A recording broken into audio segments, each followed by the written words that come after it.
Al Arabiya backs anchor as Lebanese court issues warrant over IDF interview. Before we dive in details, please subscribe to the channel and stay always one step ahead to know all global important events happening around you. Give a thumbs up and share the video with your family and friends. Let's move on with the video. Al Arabiya news channel pledged its full support to anchor Layal Al-Ekhtiar after an arrest warrant was issued against her by a Lebanese military prosecutor. The warrant came a month after Al-Ekhtiar interviewed an Israeli military spokesperson for the channel, Al Arabiya said in a statement on Friday. IDF spokesperson for Arabic media, Avichai Adrai, appeared on the channel amid the beginning of the Israeli assault on Gaza. Context is key here. On Thursday, a Lebanese military prosecutor issued a warrant against Al-Ekhtiar following a lawsuit filed by a group of journalists who accused the anchor of communicating with enemy officials. Al Arabiya said the move constitutes an attack on journalism and its fundamental values, including the commitment to professional practices and balanced news coverage. The news network added that the warrant is an attempt to intimidate journalists to prevent them from engaging in professional discussions and impartial news coverage. Among the journalists who filed the complaint against Al-Ekhtiar was Lebanese reporter Hussein Mortada, who works for the Syrian news channel, a Damascus-based state-run television station.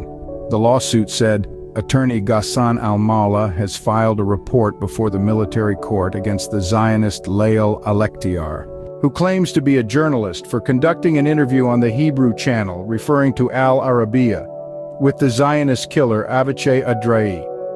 Every communication is a contribution to the shedding of Palestinian blood, including children, women, and the elderly, and we as detainees will not spare any of these traitors, and we will hold them accountable. Immediately after her interview with Adrai in early October, Al-Ekhtiar was subjected to a barrage of criticism on social media, particularly from Hezbollah supporters, with some accusing her of being a traitor and an Israeli spy. Lebanese government insiders advised Al-Ekhtiar, who is now in Dubai, to avoid returning to Lebanon as she could face arrest. In an interview with Arab News last month, Al-Ekhtiar said that other Lebanese journalists, as well as Palestinian media professionals, have previously interviewed Israeli officials. It was important to get a second point of view to achieve balanced reporting, she added. Currently, I can't go to Beirut. Journalists and politicians have advised me not to go to Lebanon because I will be arrested, she told Arab News. People are trying to intimidate journalists. They're saying, look at what we can do. We can stop you and prevent you from entering the country. In this context, the court views the interview conducted by Al Arabiya as a direct violation of these laws.